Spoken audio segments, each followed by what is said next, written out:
الحمدللہ رب العالمین والصلاة والسلام علی سید الانبیاء والمرسلین اما بعد فاعوذ باللہ من الشیطان الرجیم بسم اللہ الرحمن الرحیم۔ غسل کے فرض ہونے کے اسباب بیان کیے جا رہے ہیں۔ بہار شریعت جلد اول حصہ نمبر 2 صفحہ نمبر 321 پر مسئلہ نمبر 4، اگر منی پتلی پڑ گئی کہ پیشاب کے وقت یا ویسے ہی کچھ قطرے بغیر شہوت کے نکل آئیں تو غسل واجب نہیں ہوگا، البتہ وضو ٹوٹ جائے گا۔ نمبر 2، احتلام، یعنی سوتے سے اٹھا زید، سو کر اٹھا اور بدن یا کپڑے پر تری پائی اور اس طریق کے منی یا مزی ہونے کا یقین یا احتمال ہو۔ دو صورتیں ہیں، تری پائی تو تری کو یا منی یا مزی ہونے کا یقین یا احتمال ہو تو غسل واجب ہے، اگرچہ خواب یاد نہ ہو، اور اگر یقین ہے کہ یہ نہ منی ہے اور نہ مزی بلکہ پسینہ یا پیشاب یا ودی یا کچھ اور ہے تو اگرچہ احتلام یاد ہو اور لذت انزال خیال میں ہو کہ رات کو انزال جب ہوا تو وہ لذت کا خاکہ خیال میں ہو، غسل واجب نہیں۔ اور اگر منی نہ ہونے پر یقین کرتا ہے، اس بات کا اس کو یقین ہے کہ یہ منی نہیں ہے اور مزی کا شک گزرتا ہے، تو اگر خواب میں احتمال ہونا یاد نہیں تو غسل نہیں، ورنہ ہے۔ یعنی منی ہونے کا تو یقین کرتا ہے، منی نہ ہونے کا یقین کرتا ہے اور مزی کا شک رکھتا ہے، تو اگر خواب میں احتمال ہونا یاد نہیں، یعنی اگر اس کو خواب میں احتمال کا ہونا، احتلام کا ہونا یاد نہیں کہ سوتے میں جو احتلام ہوا ہے وہ یاد نہیں تو غسل نہیں ہے، اور اگر رات کو احتلام ہونا یاد ہے اور مزی بھی شک کرتا ہے کہ مزی ہے تو پھر غسل واجب ہے۔ نمبر 5، اگر احتلام یاد ہے مگر اس کا کوئی اثر کپڑے وغیرہ پر نہیں تو غسل واجب نہیں۔ نمبر 6، اگر سونے سے پہلے شہوت تھی، سونے سے پہلے عضو تناسل میں شہوت تھی، آلہ قائم تھا، اب جاگا اور اس کا اثر پایا اور مزی ہونا غالب گمان ہے، مزی ہونا وہ قطرے کا آنا جو شہوت کے ساتھ نکلتے ہیں ان کا ہونا غالب گمان ہے، اور احتلام یاد نہیں تو غسل واجب نہیں، کیونکہ وہ سونے سے پہلے جب آلہ تناسل قائم تھا، شہوت میں تھا، سو گیا، سو کر اٹھا تو مزی ہونا غالب ہے، تو مزی سے غسل واجب نہیں ہوتا، اور احتلام بھی یاد نہیں تو مزی ہے، تو مزی سے غسل واجب نہیں، جب تک اس کے منی ہونے کا ظن غالب نہ ہو، جب تک کہ اس کا زیادہ تر گمان منی کی طرف نہ جائے، 50 میں سے 30% جب تک اس کا یہ ذہن نہ جائے کہ یہ منی ہے، اس وقت تک غسل واجب نہیں۔ اور اگر سونے سے پہلے شہوت ہی نہ تھی، سونے سے پہلے شہوت نہ تھی، عضو تناسل قائم نہ تھا، یا تھی مگر سونے سے قبل دب چکی تھی، سونے سے پہلے مٹ چکی تھی شہوت، اور جو خارج ہوا تھا صاف کر چکا تھا، تو منی کے ظن غالب کی ضرورت نہیں، منی کے ظن غالب ہونے کی ضرورت نہیں، بلکہ محض احتلام منی سے بھی، محض احتمال منی سے بھی کہ منی کا خالی احتمال ہو، غسل واجب ہو جائے گا، کیونکہ یہاں پر مزی کا تو احتمال ہے ہی غلط، کیونکہ مزی جب وہ سونے لگا تھا تو شہوت ٹوٹ چکی تھی پہلے، یا اگر نکلی تھی مزی کی وجہ سے، شہوت کی وجہ سے چند قطرے نکلے تھے، وہ صاف کر چکا تھا، اب شہوت ٹوٹ چکی تھی، اب سو گیا، اب جب سویا تو تری پائی کپڑے پہ، اس نے اثر دیکھا، سو وہ جب اٹھا تو اگرچہ اس کو منی کا احتمال نہ بھی ہو تو غسل واجب ہے۔ یہ مسئلہ کثیر الوقوع ہے، یہ اکثر مسئلہ واقع ہوتا ہے اور لوگ اس سے غافل رہتے ہیں، اس کا خیال ضروری ہے۔ آسان لفظوں میں یہ سمجھ لیں کہ سونے سے پہلے شہوت تھی، لیکن جب سونے لگا شہوت ٹوٹ چکی تھی، یا اگر مزی کے قطرے نکلے بھی تھے وہ صاف کر کے سو چکا تھا، اب جب سونے لگا شہوت ٹوٹی ہوئی ہے، عضو تناسل قائم نہیں، لیکن جب اٹھا تو اس نے کپڑے پر داغ پایا، تری پائی، تو اب اس پر غسل واجب ہے، چاہے اس کو خواب یاد ہو یا نہ یاد ہو۔ خواب میں احتلام ہونا یاد نہ بھی ہو، غسل کا احتمال نہ بھی ہو، تب بھی غسل واجب ہے۔ نمبر 7، بیماری وغیرہ سے غش آیا، غشی طاری ہوگی، بے ہوشی طاری ہو گئی، یا نشہ میں بے ہوش ہوا، ہوش آنے کے بعد کپڑے یا بدن پر مزی ملی، بیماری سے غشی طاری ہوئی یا نشے میں بے ہوش ہو گیا، ہوش آنے کے بعد کپڑے پر یا بدن پر مزی ملی تو وضو واجب ہوگا، غسل نہیں، اور سونے کے بعد ایسا دیکھے تو غسل واجب ہے۔ سونے کے بعد اگر یہ مزی والا معاملہ دیکھے تو پھر غسل واجب ہے، مگر شرط اسی میں یہ ہے کہ سونے سے پہلے شہوت نہ تھی۔ سونے سے پہلے شہوت ہوگی تو اس کو مزی پر گمان کریں گے ہم، اگر سونے سے پہلے شہوت نہیں ہے، سو کر اٹھا تو یہی معاملہ پایا، کپڑے پر مزی پائی، تو اس کو منی کہیں گے اور غسل واجب ہوگا۔ نمبر 8، کسی کو خواب ہوا اور منی باہر نہ نکلی تھی، خواب ہوا، خواب میں انزال بھی ہوا لیکن منی باہر نہ نکلی، کہ آنکھ کھل گئی اور آلہ کو پکڑ لیا، عضو تناسل کو پکڑ لیا کہ منی باہر نہ ہو، منی باہر نہ ہو، پھر جب تندی جاتی رہی، جب شہوت جاتی رہی، عضو تناسل قائم نہ رہا، شہوت ٹوٹ گئی، چھوڑ دیا، اب نکلی تو غسل واجب اب ہو گیا۔ نمبر 9، نماز میں شہوت تھی اور منی اترتی ہوئی معلوم ہوئی، نماز میں شہوت تھی اور منی اترتی ہوئی معلوم ہوئی، مگر ابھی منی باہر نہ نکلی تھی، عضو تناسل سے منی باہر نہ نکلی تھی کہ نماز پوری کر لی، اب خارج ہوئی تو غسل واجب ہو گیا، مگر اس کی نماز ادا ہو گئی۔ نمبر 10، کھڑے یا بیٹھے یا چلتے ہوئے سو گیا، کھڑے کھڑے سو گیا، بیٹھا بیٹھا سو گیا، چلتے چلتے سو گیا، آنکھ کھولی تو مزید پائی، غسل واجب ہے۔ نمبر 11، رات کو احتلام ہوا، جاگا تو کوئی اثر نہ پایا، رات خواب میں احتلام ہوا لیکن جب جاگا تو اثر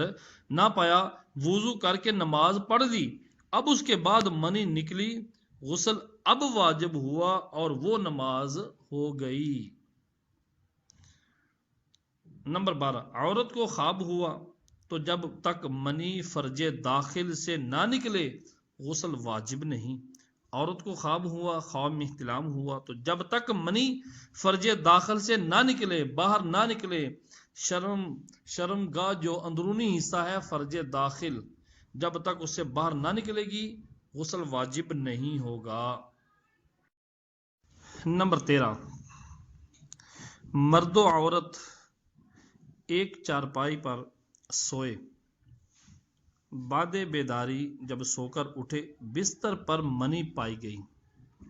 اور ان میں ہر ایک احتلام کا منکر ہے، ہر ایک، دونوں میں سے عورت اور مرد دونوں کہتے ہیں کہ مجھے احتلام نہیں ہوا،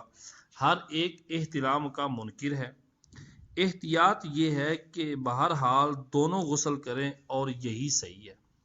دونوں ایک چارپائی پر سوئے ہوئے تھے، بیداری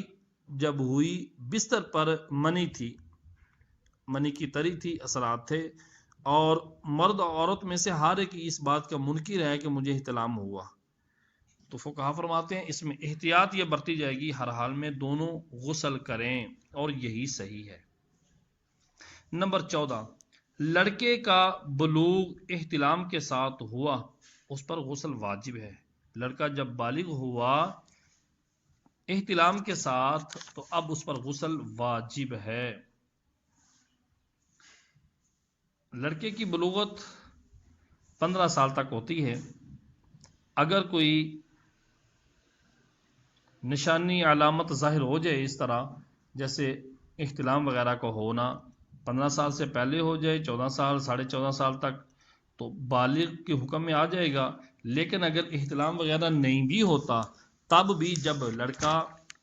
15 سال کا ہو جائے گا اس پر بالغ کا حکم لگا دیا جائے گا۔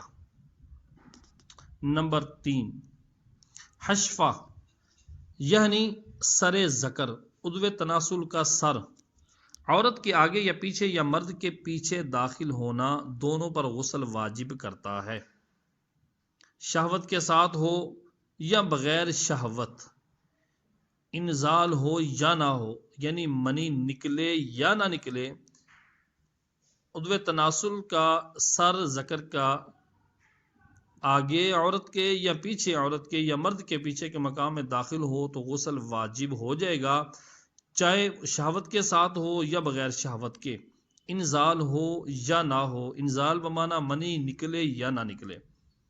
بشرط یہ کہ دونوں مکلف ہوں، یعنی دونوں بالغ ہوں،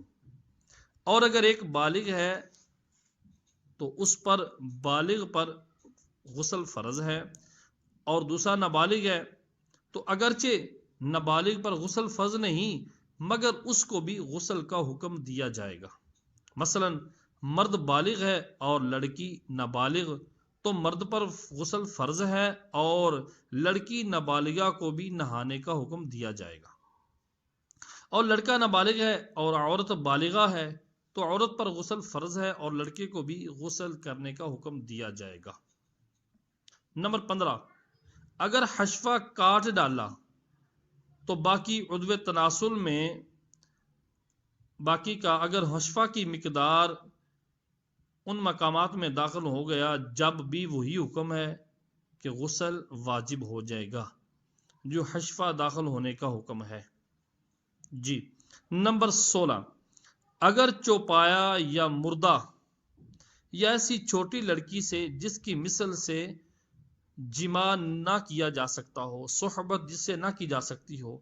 ایسی چھوٹی لڑکی سے وطی کی، جمع کیا، تو جب تک انزال نہ ہو غسل واجب نہیں۔ اگر چوپایا جانور یا مردہ ایسی چھوٹی لڑکی، چوپایا یا مردہ یا ایسی چھوٹی لڑکی جس کی مثل سے صحبت وطی جمع نہیں کیا جا سکتا، اگر وطی کی تو جب تک انزال نہ ہو، جب تک چوپائی کے ساتھ کرتے ہوئے انزال نہ ہو، مردہ سے کرتے ہوئے انزال نہ ہو، اس وقت تک غسل واجب نہیں ہوگا، برخلاف زندہ کے، زندہ عورت یا زندہ مرد کے اگر ان مقامات میں حشفے کی مقدار داخل ہو گیا، انزال ہو یا نہ ہو، غسل واجب ہے۔ نمبر 17، عورت کی ران میں جمع کیا، عورت کی ران پر جمع کیا اور انزال کے بعد منی فرج میں گئی، عورت کی ران میں جمع کیا اور انزال کے بعد وہ جو منی خارج ہوئی وہ فرج میں چلی گئی، عورت کی شرمگاہ میں چلی گئی، یا کواری سے جمع کیا اور انزال بھی ہو گیا مگر بکارت زائل نہ ہوئی، پردہ بکارت زائل نہ ہوئی، تو عورت پر غسل واجب نہیں۔ ہاں اگر عورت کے حمل ہو گیا، حاملہ ہو گئی، حمل رہ گیا، تو اب غسل واجب ہونے کا حکم دیا جائے گا، اور وقت مجامعت سے یعنی جس وقت جمع کیا اس وقت سے جب تک غسل نہیں کیا تمام نمازوں کا اعادہ کرے گی۔ عورت کی ران میں جمع کیا، ران پر جمع کیا اور انزال کے بعد منی نکلنے کے بعد وہ منی فرج میں گئی یا کواری سے جمع کیا اور انزال بھی ہو گیا مگر پردہ بکارت زائل نہیں ہوا تو عورت پر غسل واجب نہیں ہے۔ ہاں اگر عورت کے حمل ہو گیا، وہ منی جب گئی تو حمل ٹھہر گیا، تو اب عورت پر غسل واجب ہونے کا حکم دیا جائے گا، اور وقت جمع سے لے کر جب تک غسل نہیں کیا اس دوران اگر نمازیں پڑھی ہیں تو ان کا اعادہ ضروری ہے۔ مسئلہ نمبر 18، عورت نے اپنی فرج میں شرمگاہ میں انگلی یا جانور یا مرد کا ذکر یا کوئی چیز ربڑ یا مٹی وغیرہ کی مثل ذکر بنا کر داخل کی تو جب تک عورت کو انزال نہ ہو غسل واجب نہیں ہوگا۔ اگر جن آدمی کی شکل بن کر آیا اور عورت سے جمع کیا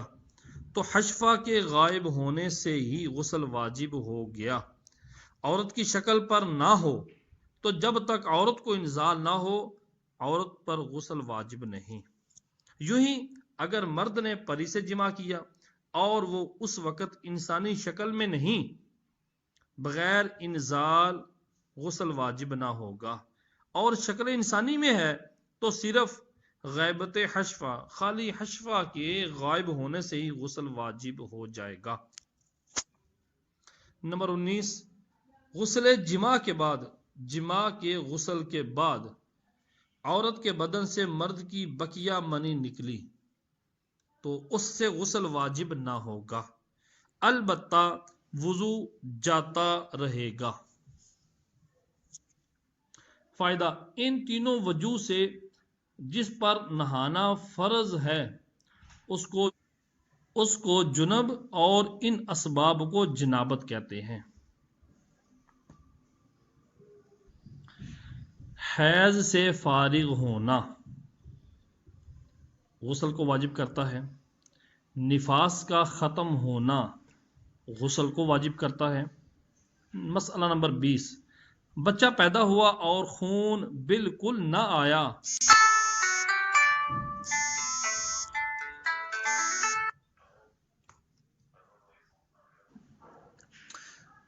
کہ غسل واجب ہے۔ بچہ پیدا ہوا اور خون بالکل نہ آیا تو صحیح یہ ہے کہ عورت پر غسل واجب ہے۔ حیض و نفاس کی تفصیل اللہ کے فضل و کرم سے حیض کے بیان میں بالتفصیل آئے گی انشاءاللہ عز و جل۔ نمبر 21، کافر مرد یا عورت جنب ہیں یا حیض و نفاس والی کافرہ عورت اب مسلمان ہوئی، اگرچہ اسلام سے پہلے حیض و نفاس سے فراغت ہو چکی ہے۔ کافرہ عورت حیض و نفاس والی ہے، اب وہ مسلمان ہوئی، اگرچہ اسلام سے پہلے حیض و نفاس سے فارغ ہو چکی تھی، مگر صحیح یہ ہے کہ ان عورتوں پر حیض و نفاس والی پر غسل واجب ہے۔ ہاں اگر اسلام لانے سے پہلے غسل کر چکے ہوں، مرد کافر جو تھا یا عورت جنبی ہے یا عورت حیض و نفاس والی ہے اور اسلام لانے سے پہلے حیض و نفاس میں تھی اور فراغت ہو چکی ہے تو ان پر غسل واجب ہے۔ البتہ اگر اسلام لانے سے پہلے یہ غسل کر چکے ہیں یا کسی طرح تمام بدن پر پانی بہہ گیا ہو تو صرف ناک میں نرم بانسے تک پانی چڑھانا کافی ہوگا، کہ یہی وہ چیز ہے جو کفار سے ادا نہیں ہوتی۔ پانی کے بڑے بڑے گھونٹ پینے سے کلی کا فرض تو ادا ہو جاتا ہے، اور اگر یہ بھی باقی رہ گیا ہو تو اسے بھی بجا لائیں۔ غرض جتنے اعضاء کا دھلنا غسل میں فرض ہے، جمع وغیرہ اسباب کے بعد اگر وہ سب بحالت کفر ہی دھل چکے تھے۔ مسئلہ نمبر 21 کا بقیہ ہے کہ اور اگر یہ باقی اعضاء رہ گئے ہوں تو اسے بھی بجا لائیں۔ غرض جتنے اعضاء کا دھلنا غسل میں فرض ہے، جمع وغیرہ اسباب کے بعد اگر وہ سب بحالت کفر ہی دھل چکے تھے تو اسلام کے بعد ان کا اعادہ غسل کرنا ضروری نہیں، ورنہ جتنا حصہ باقی ہو اسے دھو لینا ضروری ہے، اور مستحب تو یہ ہے کہ اسلام لانے کے بعد پورا غسل کرے۔ نمبر 22، مسلمان میت کو نہلانا مسلمانوں پر فرض کفایہ ہے۔ اگر ایک نے نہلا دیا سب کے سر سے اتر گیا، اور اگر کسی نے نہیں نہلایا تو سارے مسلمان اہل محلہ گناہ گار ہوں گے۔ نمبر 23، پانی میں مسلمان کا مردہ ملا، اس کا بھی نہلانا فرض کفایہ ہے۔ پھر اگر نکالنے والے نے غسل کے ارادے سے نکالتے وقت اس کو غوطہ دے دیا، غسل ہو گیا، ورنہ اب نہلائے۔ یعنی مسلمان کا مردہ میت پانی میں سے ملی تو اس کا نہلانا بھی فرض کفایہ ہے، لیکن اگر نہلانے والے نے اس پانی کے اندر ہی، بہتا پانی جو ہے یا دردا والا ہے، اس پانی کے اندر ہی اس کو نہلانے کی نیت سے غوطہ دے دیا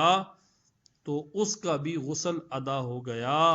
ورنہ اب دوبارہ نکال کے غسل دینا فرض کفایہ ہوگا۔ نمبر 24، جمعہ، عید، بقر عید، عرفہ کے دن اور احرام باندھتے وقت کے دن،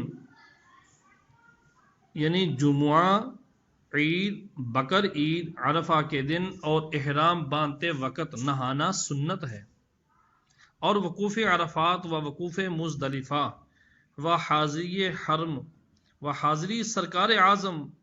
صلی اللہ تعالی علیہ وآلہ وسلم و طواف و دخول مینا میں داخل ہوتے وقت، اور جمروں پر، شیطانوں پر کنکریاں مارنے کے لیے تینوں دن، اور شب براءت اور شب قدر اور عرفہ کی رات، اور مجلس میلاد شریف اور دیگر مجالس خیر کی حاضری کے لیے، اور مردہ نہلانے کے بعد، اور مجنون کو جنون جانے کے بعد، اور غشی سے افاقہ کے بعد، یعنی غشی سے جب افاقہ ہو جائے، جب ہوش آ جائے، اور نشہ جاتے رہنے کے بعد، اور گناہ سے توبہ کرنے اور نیا کپڑا پہننے کے لیے، اور سفر سے آنے والے کے لیے، استحاضہ کا خون بند ہونے کے بعد، نماز کسوف و خسوف، چاند گرن سورج گرن کی نماز، و استسقاء بارش کے لیے، اور خوف و تاریکی، یعنی خوف، گھبراہٹ اور سخت اندھیرا، سخت آندھی کے لیے، اور بدن پر نجاست اور یہ معلوم نہ ہو کہ کس جگہ ہے، ان سب کے لیے غسل کرنا مستحب ہے۔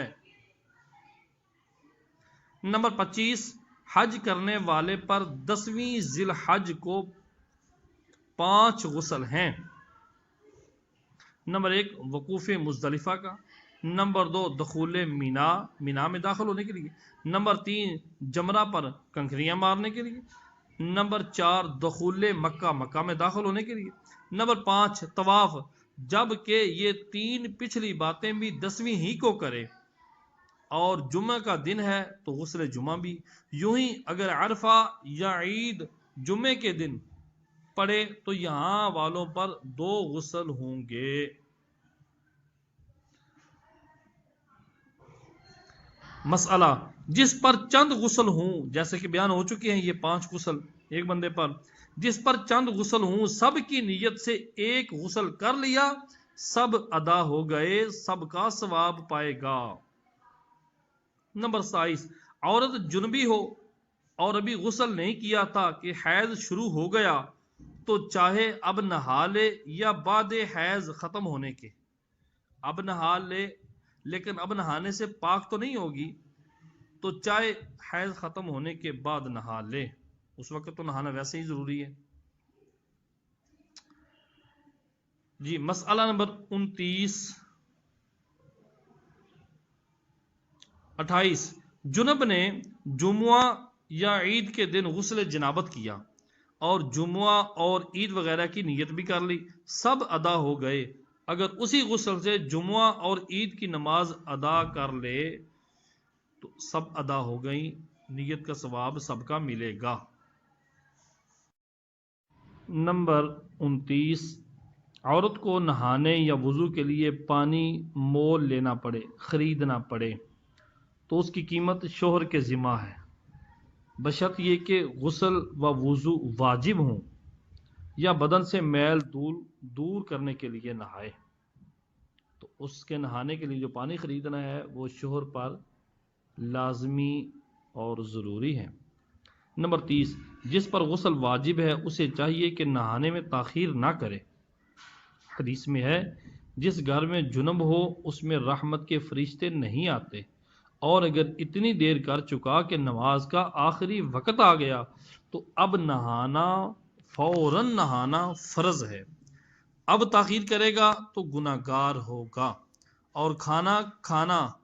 یا عورت سے جمع کرنا چاہتا ہے تو وضو کر لے یا ہاتھ منہ دھو لے، کلی کر لے، اور اگر ویسے ہی کھا پی لیا تو گناہ نہیں مگر مکروہ ہے،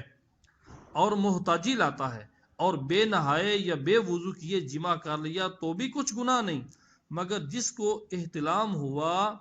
بے نہائے اس کو عورت کے پاس جانا نہیں چاہیے۔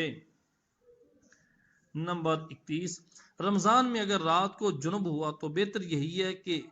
طلوع فجر سے پہلے نہا لے کہ روزے کا ہر حصہ جنابت سے خالی گزرے، اور اگر نہیں نہایا تو بھی روزہ میں کچھ نقصان نہیں، مگر مناسب یہ ہے کہ غرغرہ اور ناک میں جڑ تک پانی چڑھائے۔ یہ دو کام طلوع فجر سے پہلے کر لے کہ پھر روزے میں نہ ہو سکیں گے یہ کام، اور اگر نہانے میں اتنی تاخیر کی کہ دن نکل آیا اور نماز قضا کر دی تو یہ اور دونوں دنوں میں بھی گناہ ہے، یعنی نہیں نہایا اور دن نکل آیا نماز قضا کر دی، یہ تو ویسے عام دنوں میں بھی گناہ ہے، اور رمضان میں تو بدرجہ گناہ ہے۔ نمبر 32، جس کو نہانے کی ضرورت ہو اس کو مسجد میں جانا، طواف کرنا، قرآن مجید چھونا، اگرچہ اس کا سادہ حاشیہ یا جلد یا چولی چھوئے یا بے چھوئے دیکھ کر، یا زبانی پڑھنا، یا کسی آیت کا لکھنا یا تعویذ کا لکھنا، یا ایسا تعویذ چھونا یا ایسی انگوٹھی چھونا یا پہننا جیسے حروف مقطعات کی انگوٹھی ہوتی ہے، حرام ہے۔ نمبر 33، اگر قرآن عظیم جز دان میں ہو تو جز دان پر ہاتھ لگانے میں حرج نہیں۔ جز دان وہ جو اوپر لپیٹی ہوتی ہے، اوپر والی چولی رسی کے ساتھ جو باندھی ہوتی ہے، یوں ہی رومال وغیرہ کسی ایسے کپڑے سے پکڑنا جو نہ اپنا تابع ہو اور نہ قرآن مجید کا تو جائز ہے، یعنی ایسا رومال جو خود اپنے استعمال میں بھی نہیں لایا ہوا ساتھ، اور نہ ہی ایسا رومال ہے کہ جو قرآن پاک کے اوپر چڑھا ہوا ہے اس کے ساتھ جو ساتھ جڑا ہوا متصل ہوتا ہے اس کے ساتھ پکڑنا۔ ہاں، جو نہ اپنے تابع ہو نہ قرآن مجید کے، الگ سے کپڑا ہے رومال ہے تو اسے پکڑنا جائز ہے۔ کرتے کی آستین، دوپٹے کی آنچل سے، یہاں تک کہ چادر کا ایک کونا اس کے مونڈے پر ہے، دوسرے کونے سے قرآن پکڑا ہوا ہے، چھو رہا ہے، تو یہ سب اس کے تابع ہیں جیسے چولی قرآن مجید کے تابع تھی۔